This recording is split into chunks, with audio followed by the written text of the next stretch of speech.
Okay, and we're recording.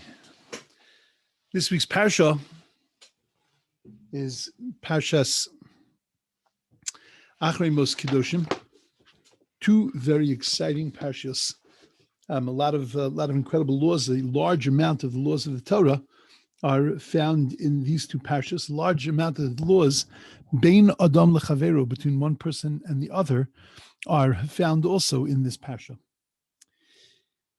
So I want to talk about one really ultimately one pasuk today, but I just want to build up to it a little bit. The pasuk is, of course, probably the most well-known pasuk in these two parashos, and perhaps even one of the most well-known pasukim in the Torah is v'ahavta l'reacha kamocha, that you have to love your neighbor as yourself.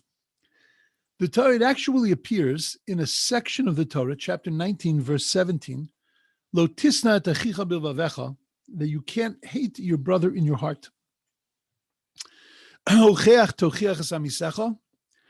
to rebuke him.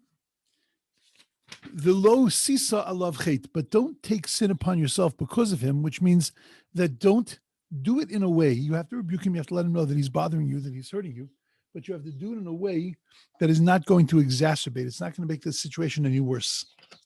Lo sikom v'lo sitor. You can't take revenge. You can't bear a grudge.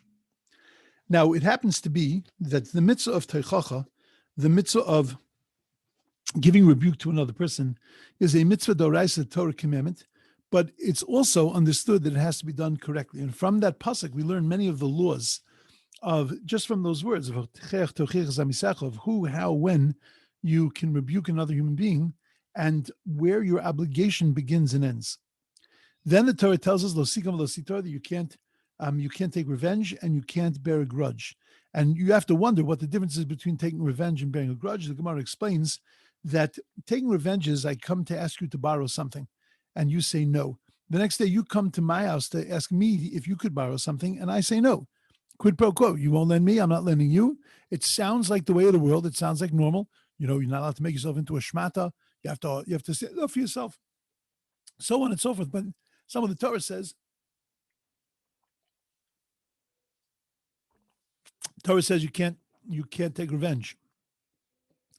You know, you plan in your mind after somebody has insulted you. You plan in your mind like for years, how are you going to get that person?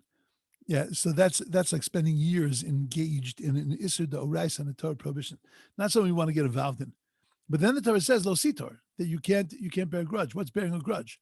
So let's go back to the same story. I come to you and you say, I ask you to borrow something. You say no. You come to me the next day. You ask to borrow, and I say to you, of course. What's the problem? Because in my mind is, of course I'll lend it to you. I'm not a dog like you are. Yeah, you won't lend anything to me, but I'm not like you. I'm a good person. I lend people to things. That's called bearing a grudge. That's holding on to something in the past and not letting it go. And that too is an isur d'oraisa. And you have to love your neighbor as yourself. Ani Hashem, I am God. That section of the Torah is not just a conglomeration of a bunch of laws. Don't hate your brother in your heart. Rebuke somebody. Don't take revenge. Don't bear a grudge. Don't take revenge. Love your neighbors yourself. Those are 5 commandments that seem to be just put together in 2 pasukim, and they're not put together at all. It's a 5-step program of how to go from hatred to love. Step number 1 is lo sisnas achicha bilvavecha. It doesn't say don't hate your neighbor. It's don't hate him in your heart. Don't leave it inside. Now, there are some things that they're not really consequential. They're not really anything. You'd be better off just letting them die inside. You'd be better off just letting them dissipate, go away, and not deal with them at all. But there are some things that are just too big. There are some things that are too big, that are too painful, and you can't just let them go. Well, if you can't just let it go, don't leave it in your heart. Rather, talk about it. Tell the person that they've hurt you. Discuss it with them. Bring it out in the open so that you can deal with your feelings and you can deal with the situation and hopefully deal with the ramifications. Lo sikom, don't take nekama, don't take revenge on the person. Don't let it eat you up inside. Lo titor, Don't bear a grudge. And if you can deal with your difficulties this way, if you can be verbal and you can be communicative and you can talk to another person, very rarely.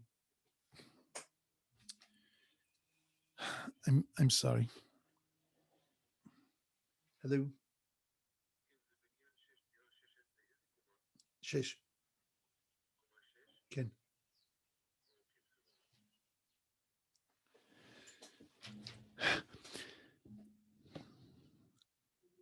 You have to communicate.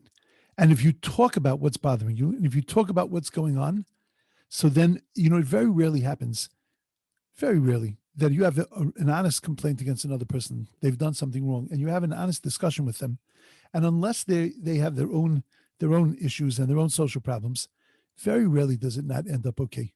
Now, it could be that they might not agree with you, but they agree not to leave you miserable, and they agree that you shouldn't be hurt. They'll apologize. They'll try to fix it, or they'll say, you know what, I don't really know what you're talking about, but I'm sorry if I did something. Whatever, it will clean itself up. That's what the Torah is telling us. The Torah is telling us that where does hatred come from? It comes from leaving it inside. Bil va vecha. When you leave it inside, you know what happens when you get a feeling about a person, and you think that the person has done something wrong. Everything they're going to do after that is going to be put into that same basket. And that, you've decided this person is an X, whatever that X is. Everything you do is an aha. Aha, you see, I told you, they really are that way, you see? And it doesn't make a difference whether the things they're doing are totally disconnected from each other or not. You've connected all those dots and you've put it into a certain place. By the way, this is not therapy. This is normal life. Everybody does this. Some do it in a greater extent, some do it to a lesser extent, but everybody does this. And that's why the Torah speaks to everybody. It speaks to us in a very human way. The Torah says, you want to go from hatred to love. It's a very, very simple way to do it. But the section ends with the words, Ani Hashem, I am God. Why do you have to say I am God, even if I'm not God? This is a smart way to live. So why does it say I am God? Because God's reminding us that a lot of times when we do stuff inside, so we fool ourselves inside. We come up with all kinds of excuses. We build a whole castle in the sky in our minds. In the courtroom of the mind, we have a whole plan worked out, but it's not true and it's not real. And God wants us to know. Somebody says to us, you did this to me. And you say, no, I never did that.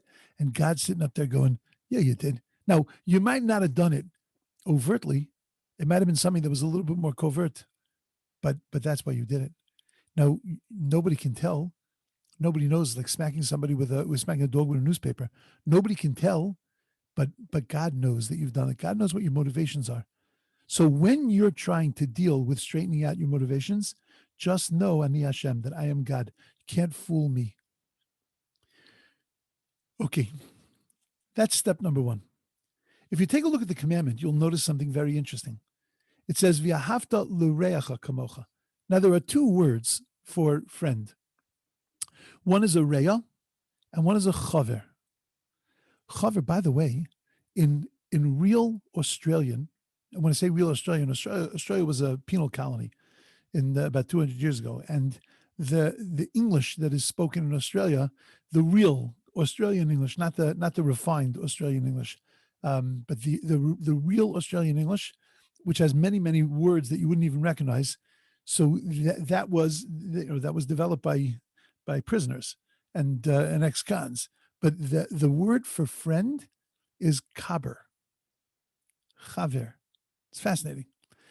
A chaver is from the word chibur, to attach.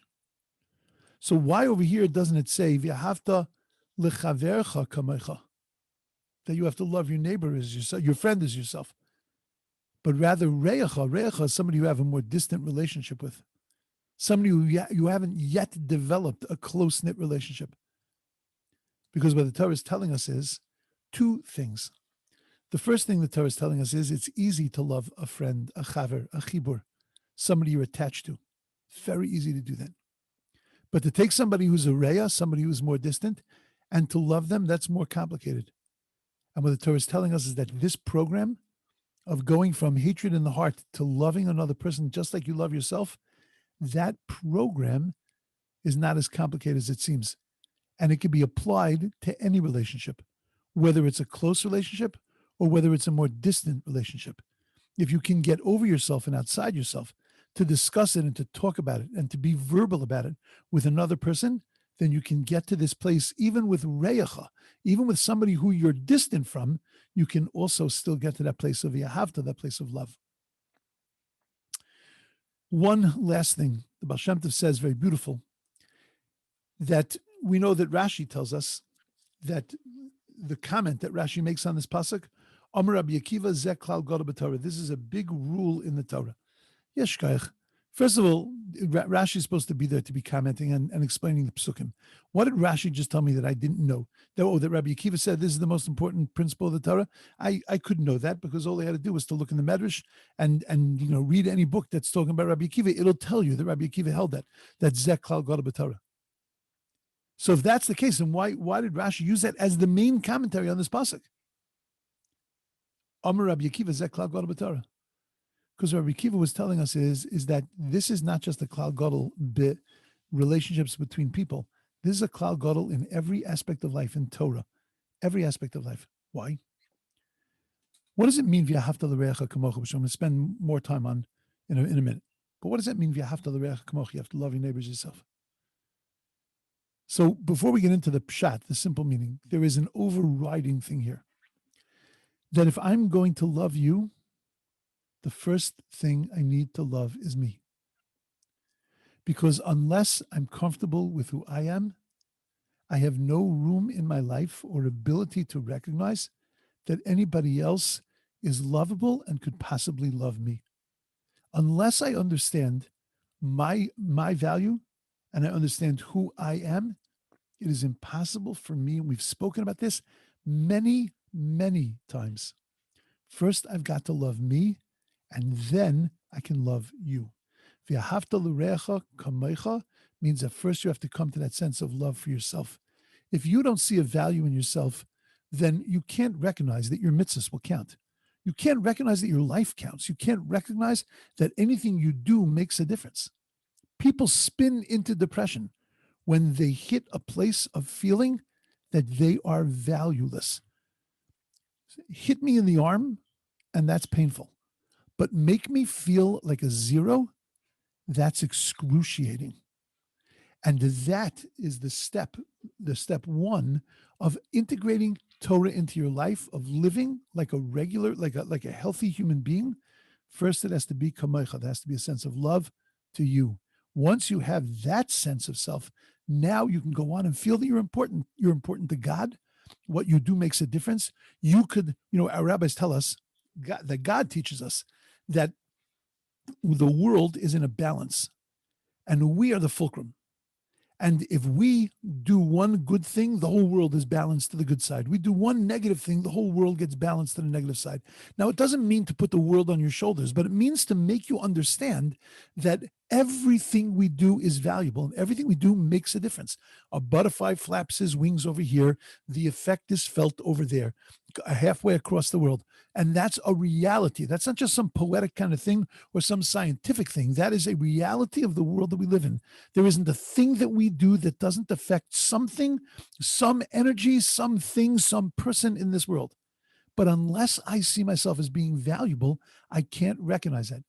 Famously, people always tell the mashal of a person that gets into a lifeboat and they start to bore a hole in the lifeboat under their seat. And everybody's screaming at them, "What are you doing? You're making the whole lifeboat, it's going to sink." And the person says, "Mind your own business. It's under my seat." And that's the way we live our lives very often, that we look, if I do this, it's not going to make a difference. I can't see that it's going to have a global effect. I can't see that it's going to have an effect on you. And what we have to realize is that first we have to pump up our value. We have to recognize our value. Everything we do, everything we say is significant. When we get up there after 120, God's going to remind us of all of our conversations. Even the conversations that we thought, those are gone. And nobody heard me. Nobody knows what I was saying. There is always somebody that hears. The Chavetz Chaim was once being given a lift by a wagon driver. The wagon driver is driving down one of the streets in Radin, and he sees somebody's got furniture outside the front. Now, it wasn't like nowadays. Nowadays, you put furniture out in the front. Basically, what you're saying is pick me and then pick me up. Right? Pick me means you're telling everybody else, all your neighbors, they can come and look at it. And if your junk is somebody else's treasure, then please do me a favor, just get it off the street. And if not, then those guys are going to come with that big claw. So then they're going to take it and you don't have to worry about it. But in those days, it wasn't necessarily true. The person put something out and they put something out. So the wagon driver saw it and he said, "Ooh, that's a good thing." Stops his wagon and he looks to the right, looks to the left, right? He looks right and left. He sees there's nobody and he goes and he chops the thing and puts it in. So Chafetz Chaim sitting there. They're driving down the road. All of a sudden, the Chafetz Chaim screams out, "Oh, you've been seen!" And the guy panics. And he looks up the street, looks down the street. There's nobody on the street. So he turns to Chafetz Chaim and he says, "What are you talking about? Who saw me?" And the Chafetz Chaim points upwards. That was it. Said nothing. We have to recognize that everything we do, we're seen. It matters. There's nothing that's insignificant. Once you have that sense of that what I do makes a difference, now I can start to worry about other people. First, I have to know that I'm valuable and what I do is important. Now, v'ahavta l'reach, I can love somebody else, kamocha, because I love me too. Okay, but now we have to ask the $1 million question. What's the mitzvah? I mentioned this the other day. When the Torah tells us to bench, so we know exactly how much we have to eat in order to be able to say Birchat HaMazon. We know what foods we have to say Birchat HaMazon on. We got the whole halacha thing. It's clear. We know exactly what to do. Torah says, take a lulav. We know exactly what we got to do. What the lulav has to look like, how it has to be, what makes it kosher, what makes it unkosher, what tree it comes from. We know everything. When the Torah says, sit in the sukkah, we know that. We understand it. Torah says, love your neighbors yourself. What do you want me to do? What do you want me to do? You want me to hug everybody? Corona. Yeah, I can't walk around hugging everybody. So that means I'm off the hook in the mitzvah. Like, what does it mean? What's the mitzvah? V'ahavta l'recha kamecha. That I have to love people. So the Rambam and other commentaries say that it's a general sense of loving other people. And that we have to understand that all interpersonal interactions have to be guided by love. That when I look at you, my first thought has to be, I'm connected to you. I love you. You and I are one. And now when I deal with you, I'm dealing with you that way. Think about the people that are closest to you. Well, sometimes it's a little dangerous because sometimes people that are closest to us get the worst of us. But think about a person who you feel a sense of love to that person. You're going to treat that person very carefully, hopefully. You're going to treat them carefully. You're going to treat them sort of with kid gloves. That's the way we have to recognize every person, every Jew. We have to look at them, and this is specifically according to most commentaries to Jews, but it spills over to the rest of the world. In other words, if this is the way you treat people, you will treat non-Jews this way also. But the actual commandment is a commandment to Jews because they are reacha, and they are our brothers have to come before our cousins, right? And sometimes we treat our cousins better than our brothers because we're less familiar with them. Brothers, we feel more comfortable with. But that sense, at the end of the day, we would do anything for a brother, we would do anything for a sister, do anything for somebody who we feel so close to. Well, that feeling has to be a feeling trained towards all Jews. The Rambam says that every act of kindness is really a fulfillment of V'ahavta l'reacha kamecha. So the rabbis, through many means, came up with many things that we need to do. For example, it doesn't say in the Torah you have to visit the sick. Yet that is a fulfillment of the mitzvah of V'ahavta l'reacha kamocha. It doesn't say that you have to pay a shivakol, but that's a fulfillment of the mitzvah of V'ahavta l'reacha kamocha. Because all of these, it doesn't say that you have to escort a person to their burial or escort a bride and groom to their wedding. It doesn't say anything about that. It says that in the rabbinical writing because those are, according to the Rambam, those are rabbinical expressions of the biblical obligation of V'ahavta l'reacha kamocha. When I take care of you, when I worry about you, so then I am showing that I love you. That is a klal gadol b'Torah. That's an important rule in the Torah that we recognize, we look at the other people, and we recognize and feel that sense of connection and kindred spirit to them. This was Hillel's pronouncement to the convert that wanted to convert to Judaism standing on one foot. And he said to him, what is hateful to you, don't do to another person. The rest is commentary, go out and learn it. And we talked about this many months ago. But nevertheless, Hillel said to the convert, this is the foundation of the Torah. The convert said, give me a foundation. So he gave him a foundation. The foundation is that what is hateful to you, don't do to other people. That you have to really, essentially what it's saying is you have to love other people. You have to worry and feel connected to other people, because that is what the mitzvah, according to the Rambam and many commentaries, that's what the mitzvah, v'ahavta l'reacha kamocha. It's an attitudinal mitzvah, that you have to have an attitude. Now, it manifests itself in a bunch of things, but the real mitzvah is to have an attitude of love towards other people. You know that there are people in the world that you look at them and you feel automatically connected to them. And if they said to you, could you get me or do me something, you would jump to do that, even if you didn't have a relationship with them. There are other people that just put off the wrong vibes, right? The radar is up, they put up the wrong vibes, and you feel disconnected. What the Rambam is telling us, what the Torah is telling us is that if they are of our family, meaning that they are Jewish, then we have an obligation to feel completely connected to them. You find this a lot of times in secular Jews, when they see a religious Jew, not in this country, but when they see a religious Jew, they sort of want to come out of the closet. We call it bageling, right? So they'll like you'll go to an airport, and in the airport you're dealing with somebody behind the ticket counter, and she'll look at you, and I know like you think I'm crazy only because in Israel you ain't gonna get this, but in America, so they'll look at you and they'll go, especially me, I'm dressed up in the Kohen Gadol's 8 clothes, so I'm an apparent Jew, so they'll always give me like oh yeah, I had bagels and lox last Sunday, or something like that, or oh, you're going to that city. I once went there for my nephew's bar mitzvah. Oh, you remember the tribe? Awesome. And they feel an immediate kindred spirit to you. That seat that wasn't available suddenly became available. That fine that they were going to give you suddenly, no, I don't need to do that. It's like the world changes. That's the way really we're supposed to feel about other Jews. We're supposed to feel that connection and that kindred spirit. That's the way the Rambam understands it. However, the Ramban, Nachmanides, and other commentaries understand that there is actually something being demanded of us. And that is that we actually have an obligation to want for other people what we want for ourselves. In other words, that it's not just about it's not just about a feeling, but it's about wanting and therefore ensuring the success of other people. In other words, that if I want this for me, then I want this for you also. And therefore, if I don't want this for me, then I don't want this for you also. It's not just about feeling good to you, but it's about the way that I behave towards you.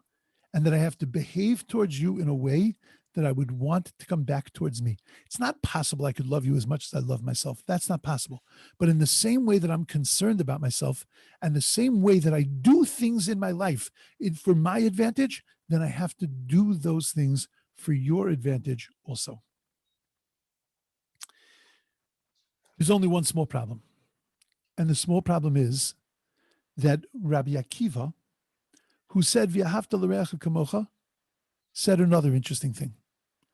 Rabbi Akiva said that if you have two people walking in the desert and they have one bottle of water between them and it belongs to you, and if you're both going to drink from the water, both of you are going to die.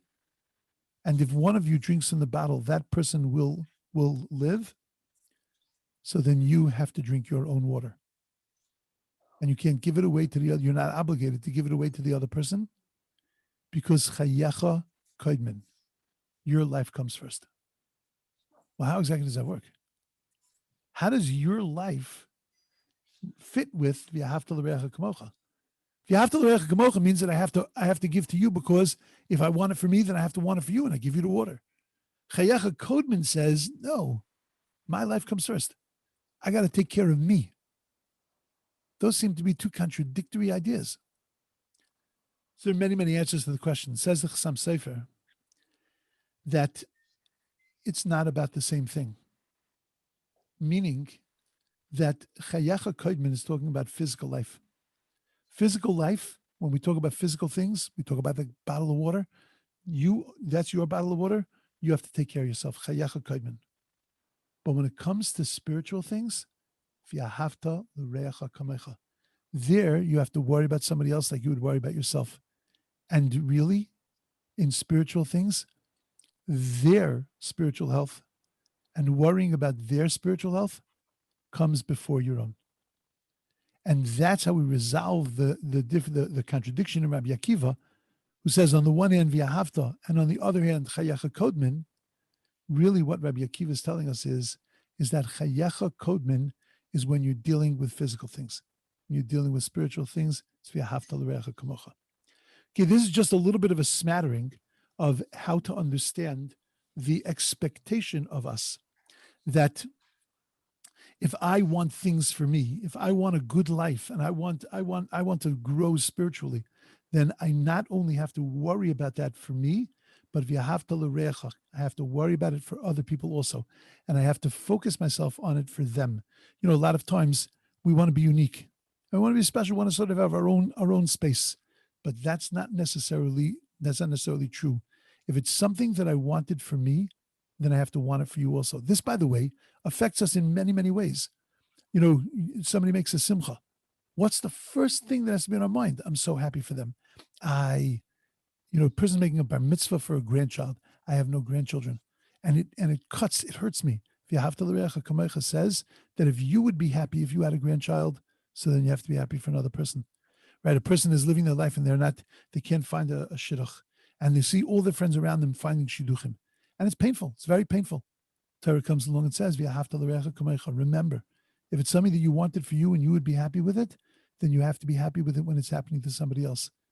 It guides so much of our actions and so much of the things that we do in relationships to other people.